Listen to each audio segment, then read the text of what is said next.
திருப்பாவை பாசுரம் 20. முப்பத்து மூவர் அமரர்க்கு முன் சென்று கப்பம் தவிர்க்கும் கலையே துயிலெழாய் செப்பமுடையாய்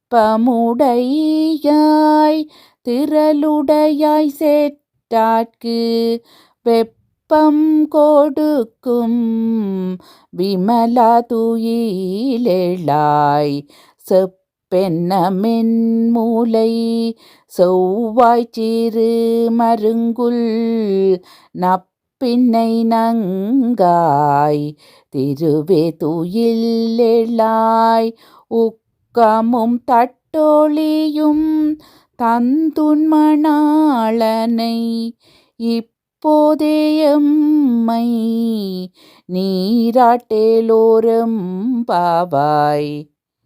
பொருள்: 33 கோடி தேவர்கள் இருந்தாலும் அவர்களுக்கெல்லாம் முன்னதாகச் சென்று பக்தர்களின் துயர் துடைக்கும் கலியுக தெய்வமே, நீ எழுவாயாக. நேர்மையானவனே, ஆற்றல் மிக்கவனே, பகைவர்களுக்கு வியர்வை பெருக்கெடுக்கும்படி செய்யும் தூயவனே, துயில் எழுவாயாக. பொற்கலசம் போன்ற மென்மையான ஸ்தனங்களும் பவளச் செவ்வாயும் சிற்றிடையும் கொண்ட நப்பின்னை பிராட்டியே, லட்சுமிக்கு நிகரானவளே, துயில் எழுவாயாக. எங்களுக்கு விசிறி கண்ணாடி ஆகியவற்றையும் உன் கணவனாகிய கண்ணனையும் தந்து இப்போதே எங்களை அருள்மழையில் நனையச் செய்வாயாக. விளக்கம்: கண்ணனின் திருக்குணங்களையும் நப்பின்னையின் அழகையும் வர்ணிக்கின்றார்கள் ஆயர்குலப் பெண்கள்.